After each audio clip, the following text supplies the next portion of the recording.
I spent 3 days preparing that meal. I cleaned the baseboards. I ironed the napkins. I pulled out the turkey roaster from the back of the cabinet and dusted off the family serving platters that hadn't seen daylight since last Christmas. I even made the cranberry sauce from scratch because my grandson once said it tasted better than the canned kind. I wanted everything to be right. Every year since my husband Harold passed away, Thanksgiving had been mine. My house, my table, my meal. The one thing that kept us together. My son Mark used to call it a non-negotiable tradition. This year, it was quiet. Hold on a moment before we move forward. Let us know where in the world you're watching from.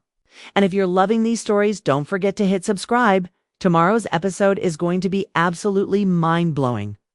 I kept checking the time. The turkey was already resting. The stuffing was done. The pie was cooling by the window. And the table set for 8 just looked sad. The candlesticks flickered like they were waiting for a signal. I paced between the front door and the kitchen at least 10 times before.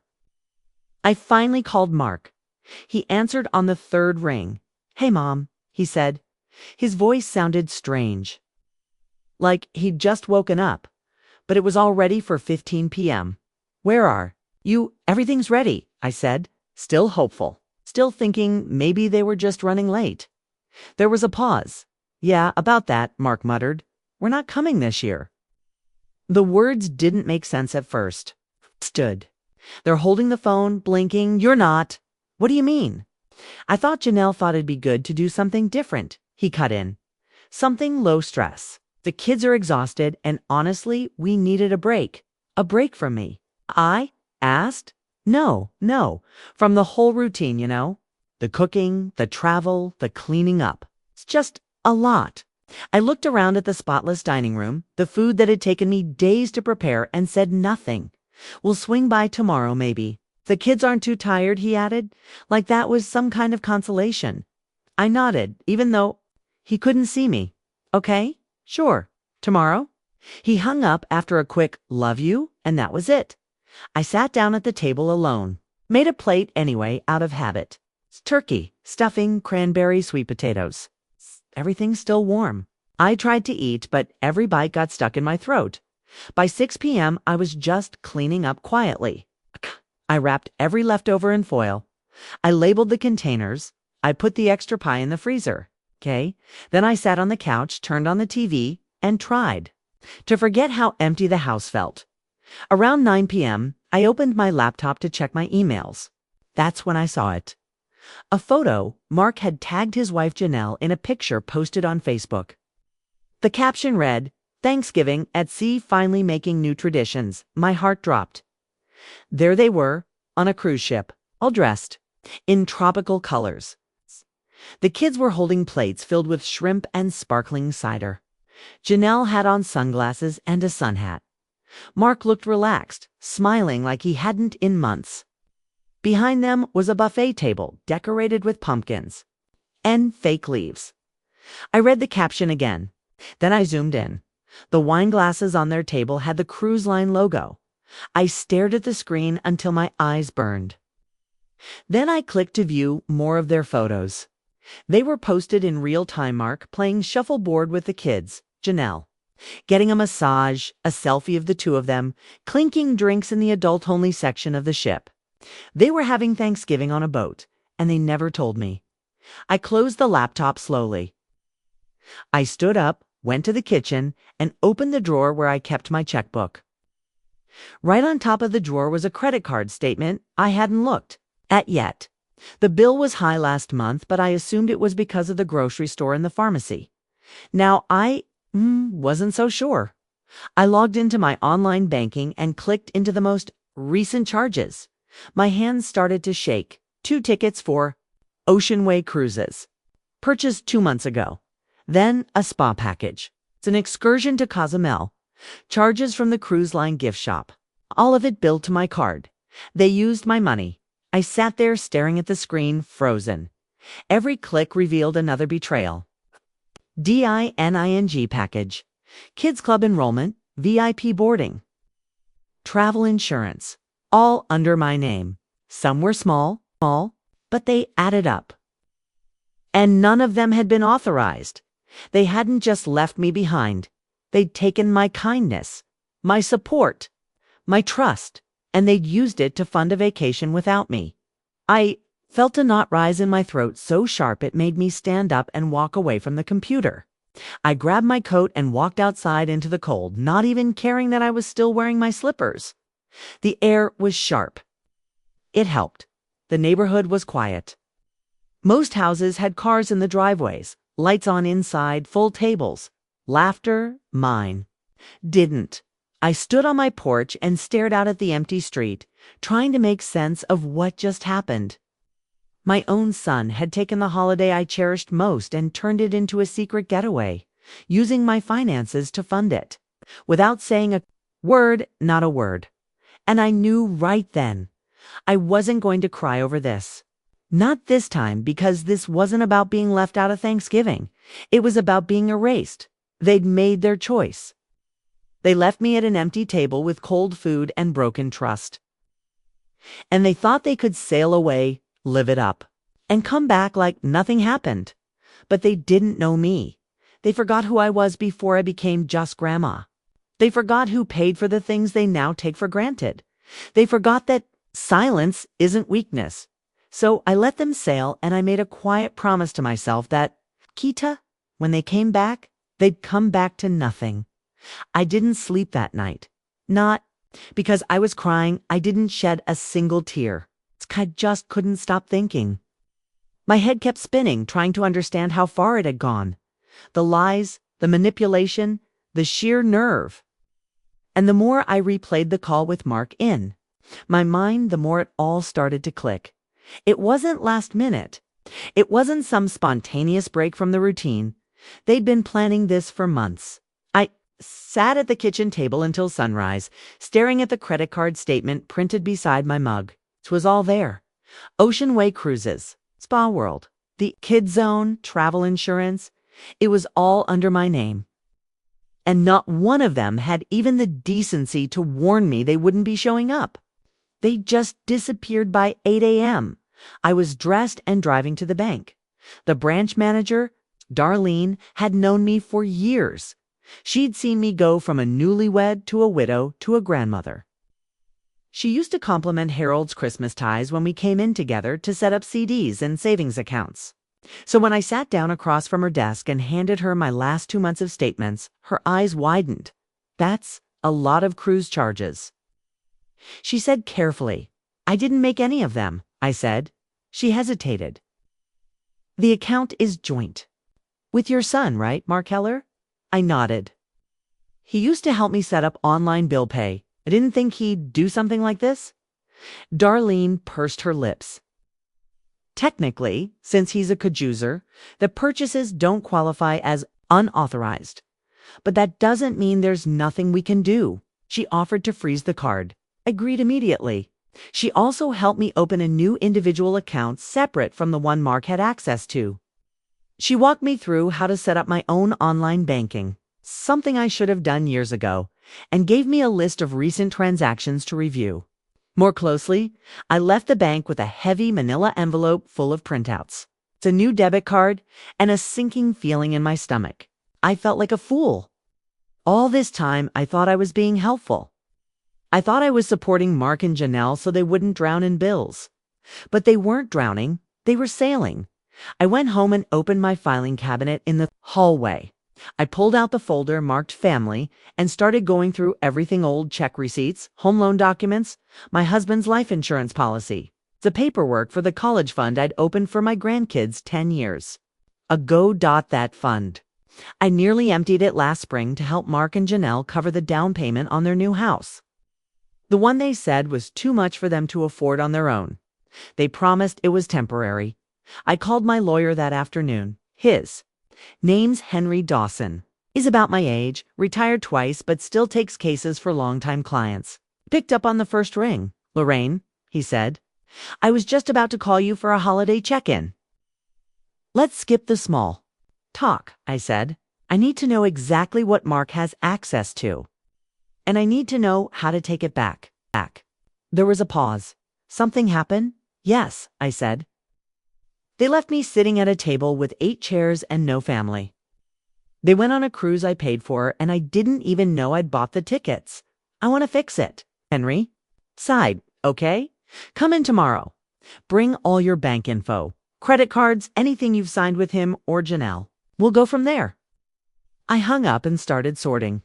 Over the next few hours, I gathered documents I hadn't looked at in years, loan co-signatures, authorization forms, joint access agreements, even power of attorney documents that Mark insisted I sign when Harold died. It's just to make things easier, he said back then. I didn't question him. I was grieving. He was my only child. Of course, I trusted him, but now I could see the pattern. It wasn't just the cruise. That was just the part I found out about. For months, maybe even years, he and Janelle had slowly taken more and more control over my finances. They made themselves look like caregivers, when really they were caretakers of convenience. Used me when they needed to, then left me when they didn't. The worst part? I'd let them. The next morning at Henry's office, we went through everything line by line. He was calm, methodical. Was a lot to absorb. The good news: I still legally owned the house where Mark and Janelle lived. It was my property, gifted to me and Harold by my parents. The deed had never been transferred. The bad news: I'd added Mark to nearly every account I used. He had withdrawal privileges. He had my passwords. He had access to my checking, savings, credit, retirement. Everything. Let's start cleaning this up, Henry said. Today, we filed the paperwork to remove Mark from all joint accounts. We started the process to revoke the outdated power of attorney. We notified my financial institutions that no third-party instructions were to be accepted from him. And we began drafting a new will and trust, one that didn't include either of them. I went home exhausted but lighter. For the first time in years, I felt like I was doing something for myself. 2 days later, got a voicemail from Mark. Hey Mom, just checking in. We got back yesterday. Hope you had a nice Thanksgiving. The cruise was great. Kids had a blast. Let me know when we can swing by. Swing by? He thought he could just swing by. No mention of the dinner I spent alone. No apology. No explanation. Just a casual, cheery voicemail like nothing had happened. That same evening, Janelle texted me a photo of the kids in Santa hats. No caption. No context. I didn't reply. Instead, I logged into my new bank account and checked the activity. It was clean. No outside access. No unexplained charges. It was mine again. The next morning, I sent Henry one final document, the eviction notice, because while Mark may have thought their new house was theirs, it was still legally in my name. The arrangement had always been informal until they could afford to buy it from me. That was 3 years ago. They'd never paid a cent in rent. I'd paid the property taxes every year. I'd paid the lawn service. The water bill was on my account. Even the pest control. So no, they wouldn't be swinging by. They would be packing. 3 days after Mark's cheery voicemail, I sent the letter. It was straightforward. No emotion, no accusation, just the facts.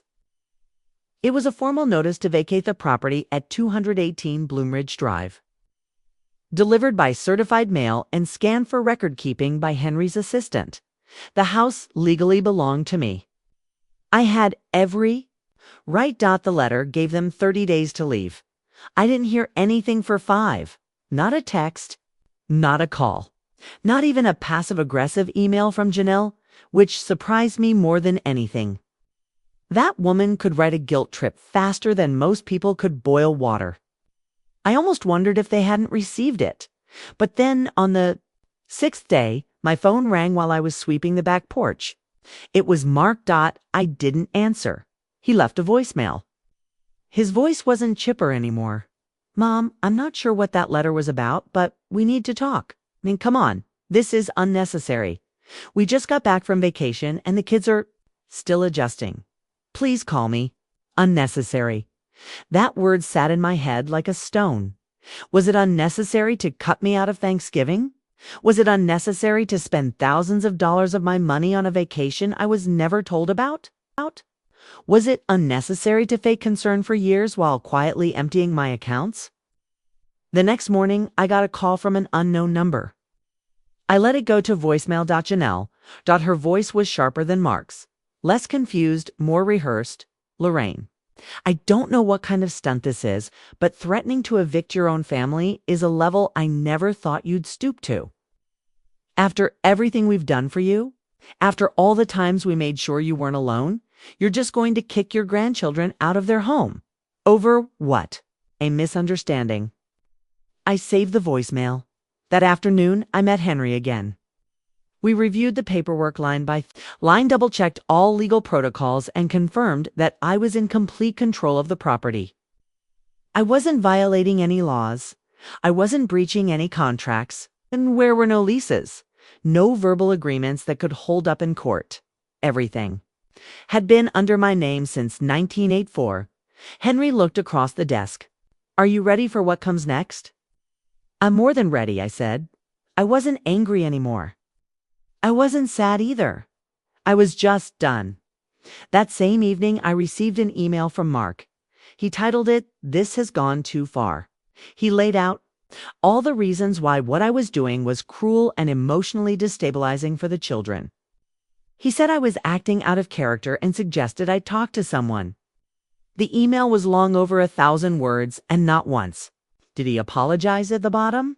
He included a screenshot of a Zillow page showing the house's current estimated value. I forwarded the email to Henry. The next day, I took down the framed photo of Mark and Janelle that hung in my hallway. It was from a family barbecue 6 years ago. He had his arm around her waist. She was holding a glass of lemonade. And both were smiling like life had handed them a trophy. I wrapped it in newspaper and put it in a box marked storage. By day 10, they'd gone quiet again. I used that time to cancel every remaining tie they had to me. I removed Mark's name as my emergency contact. I informed the dentist, the pharmacy, and the Medicare office that all appointments, notifications, and authorizations should go through me and me alone. I updated my will, removed their names from my funeral instructions, and left specific language in the new trust document that stated, no disbursements or assets shall be allocated to any individual who is not in active good standing with the grantor. Henry chuckled when he read that part. Sounds like something from a corporate HR manual. He said, Good, I replied. Let them read it like one. 2 weeks later, I received a formal letter from an attorney. Apparently, Mark and Janelle had decided to push back. The letter was written on stiff letterhead from a firm downtown. They were contesting the eviction notice, claiming informal agreements, financial reliance, and established residency. The lawyer, someone named Craig Whitaker, used a lot of vague language and even cited mental instability as a possible concern, subtly suggesting that maybe I wasn't acting in my right mind. That part got under my skin. Henry, on the other hand, didn't even blink. Let them talk, he said. We have every document, every statement, every signature. We drafted a response, sent it by certified mail, and prepared for what we both knew was coming next, a standoff, the following weekend. Mark finally showed up at my house. He rang the bell twice, then knocked harder. I opened the door just enough to see his face tight, tired, and pale like he hadn't slept. Can we talk? You're already talking, I said. Not like this. I stepped out onto the porch and pulled the door shut behind me. Mark sighed. What is this really about? Because if this is just about Thanksgiving, don't say that, interrupted. He shut his mouth. This isn't about a holiday, I continued. It's about years. Years of me paying your bills. Years of pretending not to notice the missing money. Years of being lied to and used. This is about a cruise being the final straw, not the first. He looked down. I know Janelle made some decisions with the card without asking. She thought it was okay. And you? I asked. I didn't stop her. There it was. I just thought after everything you wouldn't react like this, he said. You've always been forgiving. That's the problem, I told him. We stood in silence. Then I said, you have 16 days left. Use them wisely. He didn't argue. He just walked back to his car and drove off. As soon as the door closed behind me, sat down and exhaled. It didn't feel good. It didn't feel powerful. It felt necessary. Because sometimes doing the right thing doesn't feel like anything at all. It just looks like a clean account. A revoked signature. Locked front door. 6 days later, Henry sent me an email with the subject line, confirmed. Attached was the final copy of the revised estate plan. Mark and Janelle were officially written out. At the very end, Henry had added a note. They'll come back eventually, not because they love you, but because they'll need something. Be ready. I didn't reply. Because I already was. The eviction notice deadline fell on a Tuesday. I had marked the date in red on my calendar. I didn't expect them to comply without noise. But I was ready for that too. Henry had already spoken with the sheriff's department. If they didn't leave on their own, the court order would be enforced within days. Still, I wasn't expecting what happened the weekend before. It was Saturday morning, just after 9. I was drinking my coffee and folding laundry when I heard a car door slam outside, then another, then footsteps. I moved to the window and peeked through the blinds. 3 cars. Mark's SUV, Janelle's sedan, and one I didn't recognize. They didn't knock. They just walked right in. I heard the front door open, voices rising, feet on the wood floor. I stood in the hallway, staring at the entrance. Janelle entered first, followed by Mark, and behind them, a woman in her 30s I didn't know at all. Black suit, clipboard in hand. Lorraine, Janelle said with a smile too wide. This is Karen Mosley. She's a mediator. We thought it would be good to have someone neutral to help resolve all of this. Resolve what? I asked, not moving. Mark stepped forward. We just want to talk. Calmly, find a compromise. No more legal stuff. No more threats. Mark, I said slowly, you walked into my house without permission. He blinked. It's your house, sure, but you're my mother. It's not like we're strangers. Yes, I said. We are. Karen, the mediator, stepped in then. Miss Keller, may I sit down with you? My goal today is to help open dialogue. You're already late for that, I told her. Janelle scoffed. You're really going to throw out your own grandchildren. You think this is what Grandma Lorraine would have done before she lost her mind? My hands tightened at my sides. Mark raised both palms. Let's not make this emotional. 2. Late, I said. You made it emotional the moment you pretended Thanksgiving never existed. You made it emotional when you used my name to fund your vacation and lied to my face. Karen tried again. Is there any version of this situation where compromise is possible? Yes, I said. They leave. Quietly. Janelle's smile broke. You think you're the victim in all this? No, I replied, stepping forward now. I think I'm the one who finally got tired of pretending your behavior was normal. Mark's face flushed. This is your idea of justice. This is my idea of boundaries.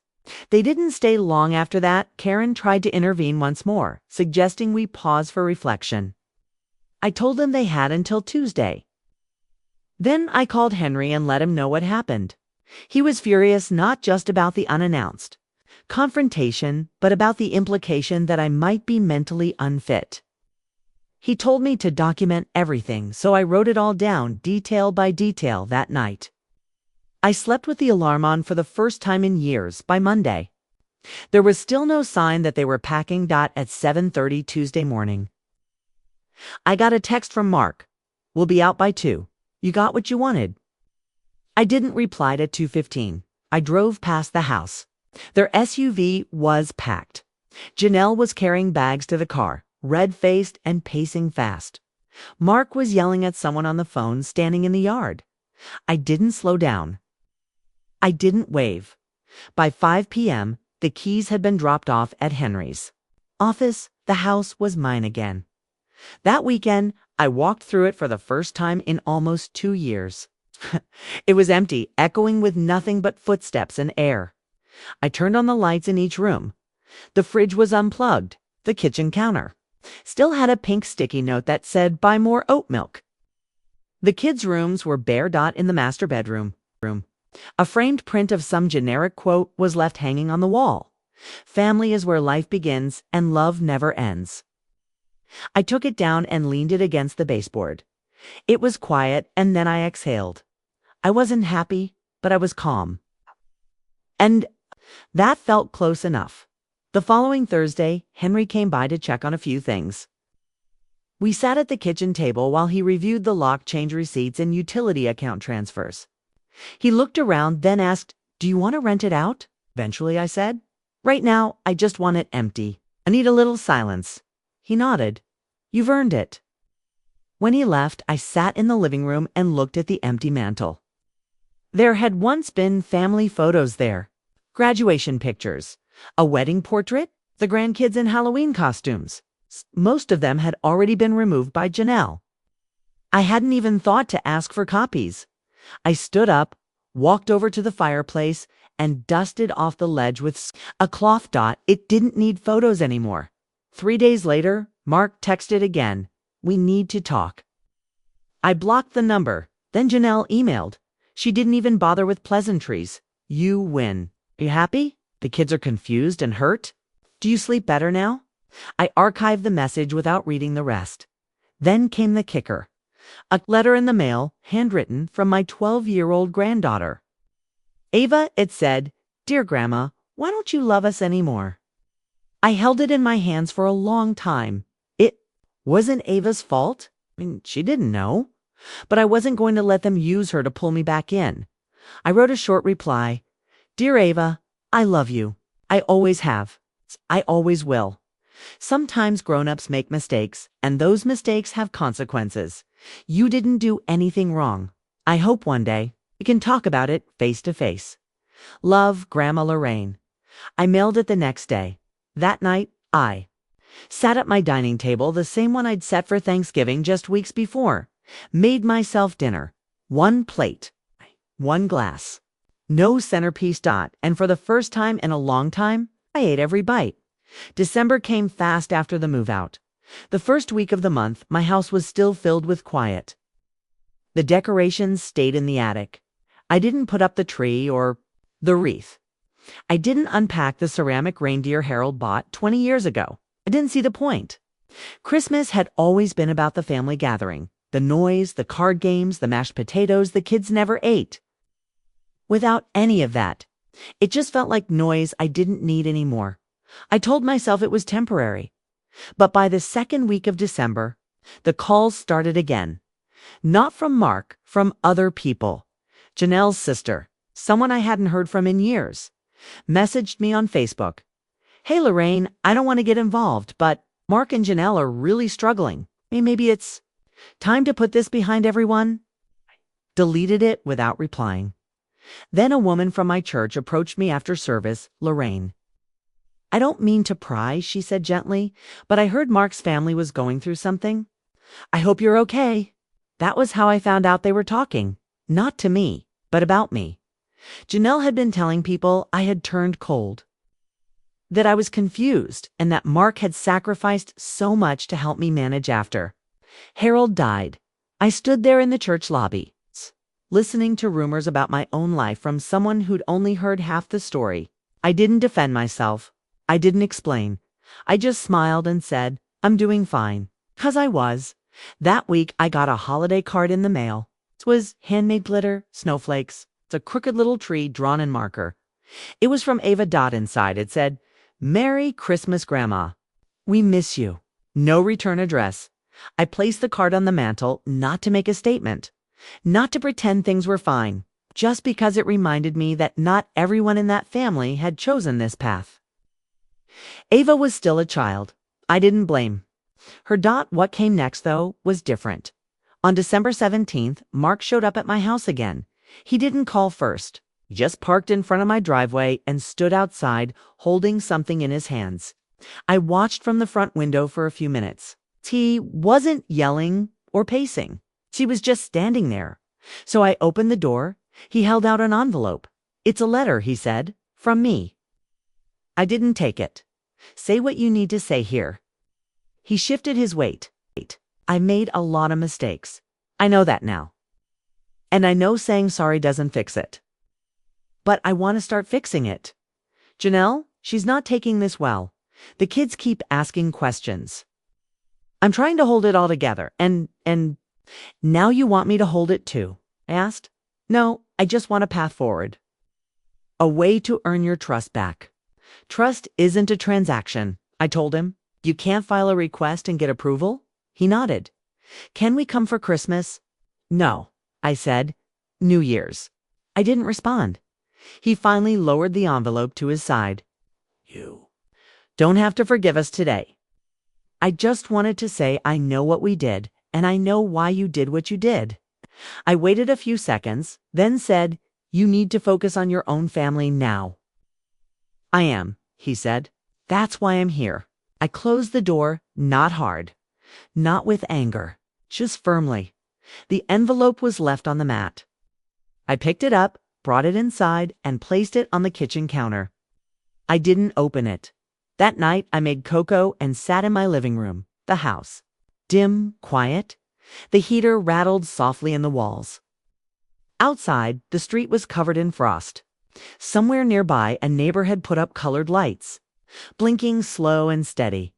I thought about the years I'd spent watching those lights from the other house, the one I gave to Mark. The one he used and discarded like an old jacket. I remembered. Helping them paint the baby's room. Babysitting every weekend. Paying for school clothes and summer camps and dental work. I wasn't keeping count, but I hadn't forgotten the next morning. I received an email from Janelle. Subject, peace. The body of the email read, Mark told me he saw you. I'm glad. We both are. We've been through a lot. And maybe we took things for granted. Maybe we relied too much on your generosity. But we're ready to make things right. We've applied for a small loan to get us through winter. It's tight, but we're figuring it out. Still, if you can help one last time, we'll pay it back. I swear, this time we'll do it right. I read the message 3 times. Then I marked it as spam that night. I finally opened Mark's letter. It was long, handwritten. Probably the most honest thing he'd ever given me. He talked about being overwhelmed, about making bad choices, about watching Janelle push for more and not knowing how to stop it. He said he didn't know how they'd gotten there, that they used to be a team, that he hated seeing me shut them out, but he understood. Near the end, he wrote, maybe I don't deserve forgiveness, but I'd still like to earn it, however long that takes. Even if you just let me help you take your trash cans out once a week, I'd show up. I folded the letter and put it in a drawer. Christmas morning came. I made cinnamon rolls, just like I always had, and brought a plate to my neighbor, Mrs. Dempsey, whose son had moved to Arizona. She smiled. You're always so thoughtful. I said, not always. At home, I turned on the old stereo and listened to Perry Como's Christmas album. I didn't open any presents. There weren't any. But I didn't feel empty. I felt balanced. Nobody was knocking on my door. Nobody was in my accounts. Nobody was lying through their teeth with a smile on their face. That was enough. By New Year's Eve, I had made a resolution. Nothing dramatic. Just a single sentence I wrote on a sticky note and pressed to my fridge. They can knock, but I don't have to open the door. The new year came and went without much noise. I didn't stay up for the countdown. I didn't make a toast. I turned off the porch light and went to bed by 10. I was done with celebrations that didn't mean anything. This year, I wanted peace. I wasn't chasing joy. I just wanted to feel steady again, and I did. January was quiet. I organized drawers. I cleared out closets. I donated 3 boxes of clothes to the shelter downtown. I unsubscribed from every mailing list I didn't remember joining. I opened a new checking account at a different bank. The folder where I used to keep Mark's bills gone. The drawer where I used to stash birthday cards for Janelle and the grandkids emptied for once. My life wasn't being stretched to cover someone else's. Around mid-January, the silence was broken. I got a call from Ava's school. The secretary said Janelle had listed me as an emergency contact years ago and never changed it. Ava had a fever and they couldn't reach her parents. They asked if I could come get her. I hesitated. Then I said, yes, it was 20 minutes to the school. I didn't even change clothes, I just grabbed my coat and went. When I arrived, Ava was sitting on a bench in the office, pale and tired, with a blanket over her shoulders and her backpack at her feet. Her face lit up when she saw me. Grandma. I nodded. Come on, sweetie. Let's get you home. We didn't talk much in the car. I asked how she felt. She said her head hurt. I offered ginger ale and a blanket and said I'd call her parents as soon as we got to my place. When we walked into my house, she looked around slowly, like she was taking it all in. You changed the couch, she said. I did, I answered. It was time. I made her tea and gave her a warm towel for her forehead. She curled up on the couch, small and quiet. Ava had always been the kind one. The observant one. Even as a little girl, she'd notice if I was wearing new earrings or if the kitchen smelled different. She once asked, "Why don't you ever yell?" when she was only 7. I didn't have an answer then. Now I did. Because yelling never fixed anything. After she fell asleep on the couch, I called Mark. He didn't answer. I texted him and Janelle both. Ava's with me. She's safe. Call when you're available. 10 minutes later, Mark called back. I'm so sorry, he said. We were at a meeting. Her school called. Yes, I'll keep her here tonight. She has a fever. Thank you, he said. Then quieter, really? I didn't say much else. I just told him to come in the morning at 9 a.m. He knocked. Ava was still resting. I answered the door. Mark looked different, not polished, not smug. He had dark circles under his eyes and his coat was too thin for the cold. Thanks for helping, he said. She's fine, I replied. She needed rest. I owe you for that. You owe her consistency, not me. He nodded. Trying. I looked at him for a second. I believed him, maybe 20%. But I didn't need him to convince me anymore. Take her home. He walked in gently, scooped her up from the couch. She woke up halfway and smiled when she saw him, then looked back at me. Can I come over next weekend? She asked. Sure, I said. If your parents say it's okay? Mark glanced at me. It's okay. They left. The door closed. And just like that, I was alone again. But it didn't sting. It was the first time someone had been in my house since before Thanksgiving. It felt strange at first, but not wrong. Later that day, I opened a new folder in my cabinet. I labeled it Lorraine Only. Inside, I placed my new financial documents, my revised estate plan, the deed to both houses, and my finalized trust. Paperwork. No co-signers, no dependents, no shadows. A few days later, a delivery arrived. No return name. Inside was a small package. A photo frame. It was the picture I'd taken down from the hallway, the one of Mark and Janelle at the barbecue. Only this time, the photo had been replaced. Now it was Ava standing in front of a school mural, smiling. There was a sticky note on the glass. She picked this one. Said it belonged at Grandma's. I didn't cry, but I stood for a long time, with the frame in my hand before placing it on the shelf in my kitchen. Next to it, I placed the letter Mark had written, folded, sealed in a clear sleeve. Not as a keepsake, not as forgiveness, just as a reminder that people don't always come back because they change. Sometimes they come back because they realize the door is no longer open, and sometimes the quiet after they leave feels better than anything they ever brought.